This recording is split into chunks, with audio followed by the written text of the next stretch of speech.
Hi ಎಲ್ರಿಗೂ ನಮಸ್ಕಾರ friends, ಎಲ್ಲರೂ ಹೇಗಿದ್ದೀರಾ? ಎಲ್ಲರೂ ಚೆನ್ನಾಗಿದ್ದೀರಾ ಅಂತ ಅಂದ್ಕೊಂಡಿದ್ದೀನಿ. ನಾನು ಕೂಡ ತುಂಬಾ ಚೆನ್ನಾಗಿದ್ದೀನಿ. ತುಂಬ ದಿನ ಆಗೋಗಿತ್ತು ನಾನು ವ್ಲಾಗ್ನ ಅಪ್ಲೋಡ್ ಮಾಡಿ. ಅಂದರೆ ವೀಡಿಯೋಗಳಿದ್ವು, ಬಟ್ ಎಡಿಟ್ ಮಾಡೋಕ್ಕೆ ಟೈಮ್ ಇರಲಿಲ್ಲ ನನಗೆ. ಯಾಕೆ ಏನು ಅಂತ ಹೇಳ್ತೀನಿ ಮುಂದೆ.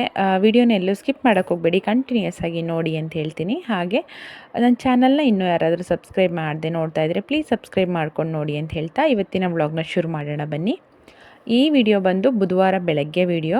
ನಾನು ಊರಿಂದ ಬರ್ತಾ ಬಾಳೆದಿಂಡು ತೊಗೊಂಡು ಬಂದಿದ್ದೆ, ಹಾಗಾಗಿ ಜ್ಯೂಸ್ ಮಾಡೋಣ ಅಂಥೇಳಿ ರೆಡಿ ಮಾಡ್ಕೊತಾ ಇದ್ದೀನಿ. ಬೆಳಗ್ಗೆ ಖಾಲಿ ಹೊಟ್ಟೆಗೆ ಬಾಳೆದಿಂಡಿಂದು ಜ್ಯೂಸ್ ಮಾಡ್ಕೊಂಡು ಕುಡಿದ್ರೆ ತುಂಬಾ ಒಳ್ಳೆಯದು. ಈ ಬಿ ಪಿ ಶುಗರ್ ಇರೋರು ಮತ್ತು ಕಿಡ್ನಿ ಸ್ಟೋನ್ಗೆಲ್ಲ ತುಂಬಾ ಒಳ್ಳೆಯದು. ಹಾಗಂದ್ಬಿಟ್ಟು ಆ ಥರ ಪ್ರಾಬ್ಲಮ್ ಇರೋರು ಮಾತ್ರ ಕುಡಿಬೇಕು ಅಂತೇನಿಲ್ಲ, ಯಾರು ಬೇಕಾದರೂ ಕುಡಿಬಹುದು.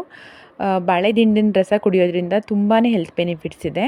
ನೆಕ್ಸ್ಟ್ ಯಾವಾಗಾದರೂ ಬೇರೆ ವಿಡಿಯೋದಲ್ಲಿ ಅದ್ರ ಬಗ್ಗೆ ಕಂಪ್ಲೀಟಾಗಿ ಹೇಳ್ತೀನಿ ನಾನು. ಸೊ ಜ್ಯೂಸ್ನ ರೆಡಿ ಮಾಡಿಬಿಟ್ಟು ಎಲ್ರಿಗೂ ಕೊಟ್ಟೆ, ಅಪ್ಪಾಜಿಗೆ, ನನ್ನ ಹಸ್ಬೆಂಡ್ಗೆ, ಹಾಗೆ ನಾನು ಕೂಡ ಕೊಡಿದೆ.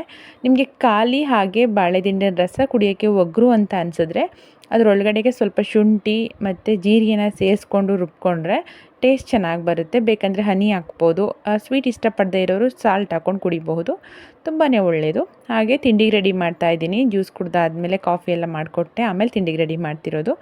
ಇವತ್ತು ತಿಂಡಿಗೆ ಇಡ್ಲಿ ಮಾಡ್ತಾಯಿದ್ದೀನಿ, ಇದ್ರ ಜೊತೆಗೆ ಮಟನ್ ಸಾಂಬಾರು ಮಾಡ್ತಾಯಿದ್ದೀನಿ. ಬೆಳಗ್ಗೆ ತಿಂಡಿಗೆ ಮಾಡಿಬಿಡೋಣ ಅಂತ ಮಾಡ್ತಾ ಇರೋದು. ಮತ್ತು ಇಡ್ಲಿ ಜೊತೆಗೆ ಮಟನ್ ಸಾಂಬಾರು ತುಂಬ ಚೆನ್ನಾಗಿರುತ್ತೆ ಕಾಂಬಿನೇಷನ್ನು. ಫ್ರೆಶ್ ಸಾಂಬಾರಿಗಿಂತ ರಾತ್ರಿ ಮಾಡಿದ ಸಾಂಬಾರಾದರೆ ಇನ್ನೂ ನಂಗೆ ತುಂಬ ಇಷ್ಟ ಆಗುತ್ತೆ. ಎಲ್ರದ್ದು ತಿಂಡಿ ಆಯಿತು. ಎಲ್ರದ್ದು ತಿಂಡಿ ಆದಮೇಲೆ ಫೈನಲಾಗಿ ನಾನು ಒಬ್ಬಳು ತಿಂಡಿ ತಿಂದಿರಲಿಲ್ಲ, ನಾನು ಕೂಡ ಇವಾಗ ತಿಂಡಿ ತಿಂತಾ ಇದ್ದೀನಿ. ಅದಾದಮೇಲೆ ನನ್ನ ಮಗನಿಗೆ ಜ್ವರ ಬಂದಿತ್ತಲ್ಲ ನಿನ್ನೆ ಮೊನ್ನೆ ಎಲ್ಲ, ಸ್ವಲ್ಪ ಹುಷಾರಿರಲಿಲ್ಲ ಅವನಿಗೆ. ಇವತ್ತು ಯಾಕೋ ಚೆನ್ನಾಗಿದ್ದಾನೆ ಅಂತ ಅಂದ್ಕೊಂಡಿದ್ವಿ, ಬಟ್ ಮಧ್ಯಾಹ್ನ ಆಗ್ತಾ ತುಂಬ ಜ್ವರ ಬಂದುಬಿಡ್ತು. ಡಾಕ್ಟರ್ ಹೇಳಿದರು ಅವನಿಗೆ ಮತ್ತೆ ಜ್ವರ ಬಂದರೆ ಬ್ಲಡ್ ಟೆಸ್ಟ್ ಮಾಡಿಸಿ ಅಂತ ಹೇಳಿದರು. ಅವನನ್ನು ಕ್ಲಿನಿಕ್ಕಿಗೆ ಕರ್ಕೊಂಡೋಗಿ ಬ್ಲಡ್ ಟೆಸ್ಟ್ ಮಾಡಿಸೋಣ ಅಂತ ಅಂದ್ಕೊಂಡ್ವಿ. ಅಷ್ಟರಲ್ಲಿ ಅವನು ತುಂಬ ಸುಸ್ತು ಅಂತ ಮಲಗಿಬಿಟ್ಟಿದ್ದ. ಅದಕ್ಕೆ ನನ್ನ ಹಸ್ಬೆಂಡು ಅವ್ರ ಆಫೀಸ್ ಸ್ಟಾಫ್ನೇ ಒಬ್ಬರನ್ನ ಮನೆಗೆ ಕರ್ಕೊಂಡು ಬಂದಿದ್ದರು, ಬ್ಲಡ್ ತೊಗೊಂಡೋಗೋದಕ್ಕೆ ಅಂತ ಹೇಳಿ. ಮನೆಯಲ್ಲಿ ತೊಗೊಂಡೋಗಿ ಆಮೇಲೆ ಟೆಸ್ಟ್ ಮಾಡಿ ರಿಪೋರ್ಟ್ ಕೊಡ್ತೀನಿ ಅಂತ ಹೇಳಿದ್ರು ಅದಕ್ಕೆ. ಬಟ್ ನನ್ನ ಮಗ ತುಂಬಾ ಅಳ್ತಾ ಇದ್ದ ಬ್ಲಡ್ ತೊಗೊಳ್ತಾರೆ ಅಂತ. ನಿಜ, ಅದೆಲ್ಲ ನೋಡಿದಾಗ ನನಗೆ ಒಂಥರ ಬೇಜಾರಾಗೋಯಿತು. ಯಾಕಂದರೆ ಅವನಿಗೆ ತುಂಬ ದಿನ ಆಗೋಯಿತು ಜ್ವರ ಬಂದು, ಜ್ವರ ಬಿಟ್ಟು ಬರ್ತಾಯಿತ್ತು. ಒಂದಿನ ಹುಷಾರಾಗಿರೋನು ಮತ್ತೆ ಹುಷಾರು ತಪ್ತಿದ್ದ. ನಾವು 3 ದಿನ ಹಾಸ್ಪಿಟ್ಲಿಗೆ ಕರ್ಕೊಂಡು ಹೋಗಿದ್ವಿ. ಡಾಕ್ಟರ್ ಹೇಳಿದರು, ಅಂದರೆ ಎಲ್ಲ ಕಡೆ ಸ್ವಲ್ಪ ವೈರಲ್ ಫೀವರ್ ಇದೆ, ಹಾಗೆ ಡೆಂಗ್ಯೂ ಕೂಡ ಬರ್ತಾ ಇದೆ. ಹಾಗಾಗಿ ಬೆಟರ್, ಅಂದರೆ ಚಿಕ್ಕ ಮಕ್ಕಳಲ್ವ, ಒಂದು ಸಲ ಟೆಸ್ಟ್ ಮಾಡಿಸ್ಬಿಡಿ ಬ್ಲಡ್ ಅಂತ ಹೇಳಿದ್ರು. ಒಳ್ಳೆಯದೇ ಅಲ್ವಾ ಅದು ಮಾಡಿಸೋದು ಅಂತೇಳಿ ನಾವು ಮಾಡಿಸ್ತಾ ಇದ್ದೀವಿ. ತುಂಬ ಅಳ್ತಿದ್ದ ಪಾಪ.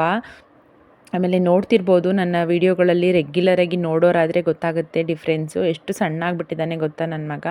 ತುಂಬಾ ವೀಕ್ ಆಗಿಬಿಟ್ಟಿದ್ದ, ಮಲ್ಕೊಂಡ್ಬಿಟ್ಟಿದ್ದ. ಮತ್ತು ಹಾಸ್ಪಿಟಲ್ ಅಂದರೆ ಅಳ್ತಾನೆ ಮತ್ತು ಸುಸ್ತಾಗ್ತಾನೆ ಅಂಥೇಳಿ ಮನೆಗೆ ಕರ್ಕೊಂಡ್ಬಂದು ಬ್ಲಡ್ನ ಡ್ರಾ ಮಾಡ್ತಾಯಿದ್ರು. ಪಾಪ ಅವರು ಅಷ್ಟೇ, ಬ್ಲಡ್ ಡ್ರಾ ಮಾಡೋರು ತುಂಬಾ ಸೇಫಾಗಿ ಡ್ರಾ ಮಾಡಿದ್ರು. ಅವ್ನಿಗೊಂದು ಸ್ವಲ್ಪ ಕೂಡ ಪೇಯ್ನ್ ಆಗಲಿಲ್ಲ. ಸ್ಟಾರ್ಟಿಂಗ್ ತುಂಬ ಅಳ್ತಿದ್ದ. ಆಮೇಲೆ ಅವರು ಸಮಾಧಾನ ಮಾಡಿ ಅವ್ನಿಗೆ ಏನೇನೋ ಸ್ಟೋರಿ ಎಲ್ಲ ಹೇಳಿ ಪೂಸಿ ಮಾಡಿ ಅವನ ಕೈಲಿ ಬ್ಲಡ್ ತೊಗೊಂಡ್ರು. ಬ್ಲಡ್ ತೆಗಿಬೇಕಾದ್ರೆ ನೋಡಬೇಡ, ಆ ಕಡೆ ತಿರ್ಕೊಳ್ಳಪ್ಪ ನೀನು, ಕತ್ತ ಕಡೆ ತಿರುಗಿಸ್ಕೊ ಅಂದರೆ ಎಷ್ಟು ಹೇಳಿದ್ರು ಕೇಳ್ತಿಲ್ಲ. ಇಲ್ಲ ನಾನು ನೋಡ್ತೀನಿ, ನನಗೆ ಭಯ ಆಗುತ್ತೆ ಅಂಥೇಳಿ ನೋಡ್ತಾ ಇದ್ದ. ಬ್ಲಡ್ ತೊಗೊಂಡ್ರು. ಇದೇ ಕಾರಣದಿಂದ ನಾನು ವೀಡಿಯೋಗಳನ್ನ ಅಪ್ಲೋಡ್ ಮಾಡೋಕ್ಕೆ ಆಗ್ತಾ ಇರಲಿಲ್ಲ. ಯಾಕಂದರೆ ಮನೆಯಲ್ಲಿ ಇವಳು ಪಾಪುನು ಚಿಕ್ಕವಳು, ಅವಳನ್ನ ನೋಡ್ಕೋಬೇಕು. ಅವಳಿಗೆಲ್ಲರೂ ಜ್ವರ ಬಂದ್ಬಿಡೋದೆ ಅಂತ ಭಯ. ಅವಳಿಗೂ ಒಂದಿನ ಬಂದಿತ್ತು ಮತ್ತು ಹೊರಟೋಯ್ತು ಜ್ವರ. ಅವನ ಹತ್ರ ಬಿಡೋ ಹಾಗಿರಲಿಲ್ಲ. ಅವನು ಯಾವ ಥರ ಅಂದರೆ ಜ್ವರ ಎಲ್ಲ ಬಂದಾಗ ಜಾಸ್ತಿ ನನ್ನನ್ನೇ ಕೇಳ್ತಾನೆ, ಅಮ್ಮ ನೀನೇ ಬೇಕು, ನೀನು ತೊಡೆಮ್ಮ ಮಲ್ಕೋಬೇಕು, ಆ ಥರ ತುಂಬ ಹಠ ಮಾಡ್ತಾನೆ. ಹಂಗಾಗಿ ನನಗೆ ವೀಡಿಯೋಗಳನ್ನ ಎಡಿಟ್ ಮಾಡೋಕ್ಕೆ, ಮತ್ತು ವೀಡಿಯೋಗಳನ್ನೇ ಮಾಡ್ಕೊಂಡಿಲ್ಲ ಹೇಳಬೇಕು ಅಂದರೆ ನಾನು. ಎಲ್ಲೆಲ್ಲಿ ಸಾಧ್ಯನೋ ಅಲ್ಲಿ ಕ್ಲಿಪ್ಪಿಂಗ್ಸ್ ತೊಗೊಂಡಿದ್ದೀನಲ್ಲ ಅದು ಮಾತ್ರ ಆ್ಯಡ್ ಮಾಡ್ತಾ ಇರೋದು. ಡೈಲಿ ವ್ಲಾಗ್ ಕೇಳ್ತಾ ಇದ್ದೀರಾ ಎಲ್ಲರೂ. ನನಗೆ ರೆಗ್ಯುಲರಾಗಿ ಡೈಲಿ ವ್ಲಾಗ್ನ ಅಪ್ಲೋಡ್ ಮಾಡೋಕ್ಕಾಗ್ತಾಯಿಲ್ಲ, ಸಾರಿ. ಆದಷ್ಟು ಬೇಗ ಅದನ್ನು ಮಾಡೋದಕ್ಕೆ ಟ್ರೈ ಮಾಡ್ತಾಯಿದ್ದೀನಿ, ಆಗ್ತಾಯಿಲ್ಲ. ಫೈನಲಿ ಈಗ ಬ್ಲಡ್ನ ಡ್ರಾ ಮಾಡಿಕೊಂಡ್ರು. ತುಂಬಾ ಭಯ ಇತ್ತು. ಡೆಂಗ್ಯೂ ಅಂದರೆ ಸ್ವಲ್ಪ ಭಯನೇ ಅಲ್ವಾ. ಅದು ಅಲ್ಲದೆ ಅವನು ವೆಯ್ಟ್ ಲಾಸ್ ಆಗಿಬಿಟ್ಟಿದ್ದಾನೆ. 19.5 ಇದ್ದವನು ಇವಾಗ ಹತ್ತತ್ರ ಬರೀ 19 ಅಷ್ಟೇ ಇದ್ದಾನೆ, ಅಂದರೆ ಇನ್ನೂ ಸ್ವಲ್ಪ ಕಮ್ಮಿನೇ ಇದ್ದಾನೆ. ಹಾಗಾಗಿ ಬ್ಲಡ್ ಟೆಸ್ಟ್ ಮಾಡಿಸಿದ್ವಿ. ಅದಾದಮೇಲೆ ಅವರು ಹೊರಟೋದ್ರು. ಆಮೇಲೆ ಬ್ಲಡ್ ರಿಪೋರ್ಟ್ ಕೂಡ ನಮ್ಗೆ ಇಮಿಡಿಯೇಟ್ ಸಿಕ್ತು. ಅದರಲ್ಲಿ ಏನು ಪ್ರಾಬ್ಲಮ್ ಇಲ್ಲ, ಡೆಂಗ್ಯೂ ಆ ಥರದ್ದು ಏನಿಲ್ಲ, ವೈರಲ್ ಫೀವರ್ ಅಷ್ಟೇ ಅಂತ ಬಂತು. ಬೇರೆ ಏನು ಪ್ರಾಬ್ಲಮ್ ಇರಲಿಲ್ಲ. ಒಂದು 2-3 ಥರ ಟೆಸ್ಟ್ ಹೇಳಿದರು.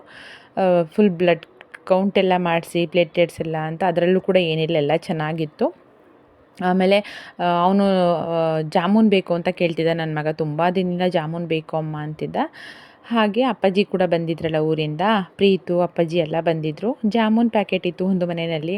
ಸರಿ ಡಾಕ್ಟರ್ನ ಕೇಳಿದೆ ನಾನು, ಜಾಮೂನ್ ಕೊಡ್ಬೋದಾ ಅಂತ. ಕೊಡಿ, ಏನು ತೊಂದರೆ ಇಲ್ಲ ಅಂತ ಹೇಳಿದ್ರು.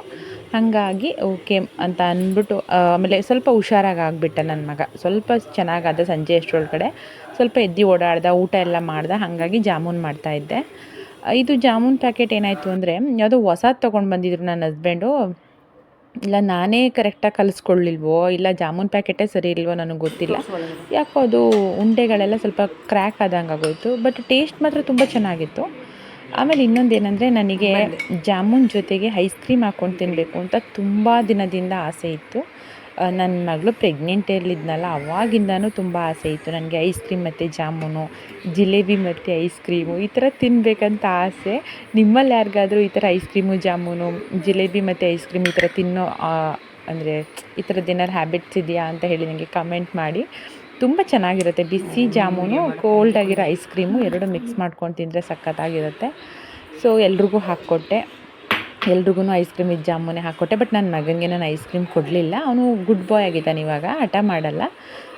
ಬೇಡ ಅಮ್ಮ ಐಸ್ ಕ್ರೀಮ್ ಅಂತ ಹೇಳಿದ್ದಕ್ಕೆ, ಸರಿ ಅಮ್ಮ ಜಾಮೂನ್ ಕೊಡಮ್ಮ ಅಂತೇಳಿ ಜಾಮೂನ್ ತಿಂದ ಅಷ್ಟೇ. ಆಮೇಲೆ ನಾನು ಕೂಡ ಹಾಕ್ಕೊಂಡು ತಿಂದೆ. ಸಖತ್ ಚೆನ್ನಾಗಿತ್ತು. ನಂಗೆ ತುಂಬ ಅಂದರೆ ತುಂಬ ಇಷ್ಟ ಆಗೋಯಿತು. ಆಮೇಲೆ ನಾನು ವ್ಲಾಗ್ನ ಕಂಟಿನ್ಯೂ ಮಾಡೋಕ್ಕಾಗಲಿಲ್ಲ, ಇನ್ನು ಸಂಜೆನೇ ಆಗೋಯಿತು. ಇದು ನೆಕ್ಸ್ಟ್ ಡೇಯಿಂದ ಮತ್ತೆ ಕಂಟಿನ್ಯೂ ಮಾಡ್ತಾ ಇರೋದು. ನೆಕ್ಸ್ಟ್ ಡೇ ಅಂದರೆ ಗುರುವಾರ ಬೆಳಗ್ಗೆನೇ ಎದ್ದು ಸ್ನಾನ ಮಾಡಿ ಪೂಜೆಗೆಲ್ಲ ರೆಡಿ ಮಾಡ್ಕೊತಾ ಇದ್ದೆ. ಆದರೆ ಹೂವೇ ಇರಲಿಲ್ಲ. ಈ ಕಡೆ ಹೂ ಮಾರೋರು ಕೂಡ ಬಂದಿರಲಿಲ್ಲ, ಹೂವು ರೇಟ್ ಜಾಸ್ತಿ ಆಗಿಬಿಟ್ಟಿದೆ ಅಂತ ಬಂದಿರಲಿಲ್ಲ. ಹಾಗಾಗಿ ನಾನೇ ಹೋಗ್ತಾಯಿದ್ದೆ ಹೂವು ತೊಗೊಬರೋಣ ಅಂತ. ಆದರೆ ನನ್ನ ಮಗಳು ಎದ್ಬಿಟ್ಟಿದ್ಲು, ಅಳಕ್ಕೆ ಸ್ಟಾರ್ಟ್ ಮಾಡ್ಕೊಂಡ್ಬಿಟ್ಟು ಅಂತ ಅವಳನ್ನ ಕರ್ಕೊಂಡು ನಾನಿಲ್ಲಿ ಬಂದೆ ಹೂ ತೊಗೊಂಡೋಗೋಕ್ಕೆ ಅಂತ ಹೇಳಿ. ಇವಾಗ ಏನಂತ ಗೊತ್ತಿಲ್ಲ, ಹಬ್ಬ ಇಲ್ಲ ಏನಿಲ್ಲ, ಯಾಕೆ ಅಂತ ಗೊತ್ತಿಲ್ಲ, ಸಿಕ್ಕಾಬಿಟ್ಟೆ ರೇಟ್ ಆಗಿಬಿಟ್ಟಿದೆ ಹೂವು. ತುಂಬಾ ಜಾಸ್ತಿ ಆಗಿಬಿಟ್ಟಿದೆ ಹೂವಿನ ರೇಟ್ ಅಂತೂ. ತುಂಬ ದೂರ ಹುಡ್ಕೊಂಡು ಬಂದಮೇಲೆ ಸಿಕ್ತು ನನಗೆ ಹೂಗಳು. ಹಾಗಾಗಿ ಗುಲಾಬಿ ಮತ್ತು ಮರಳೆ ಹೂವು, ಸ್ವಲ್ಪ ತರಕಾರಿ ಬೇಕಿತ್ತು, ಅದು ತರಕಾರಿ, ಹಾಲು, ಮೊಸರು ಮತ್ತು ಸೇವಂತಿಗೆ ಹೂವು ಎಲ್ಲನೂ ತೊಗೊಂಡ್ಬಂದು ಪೂಜೆಗೆ ರೆಡಿ ಮಾಡ್ತಾಯಿದ್ದೀನಿ.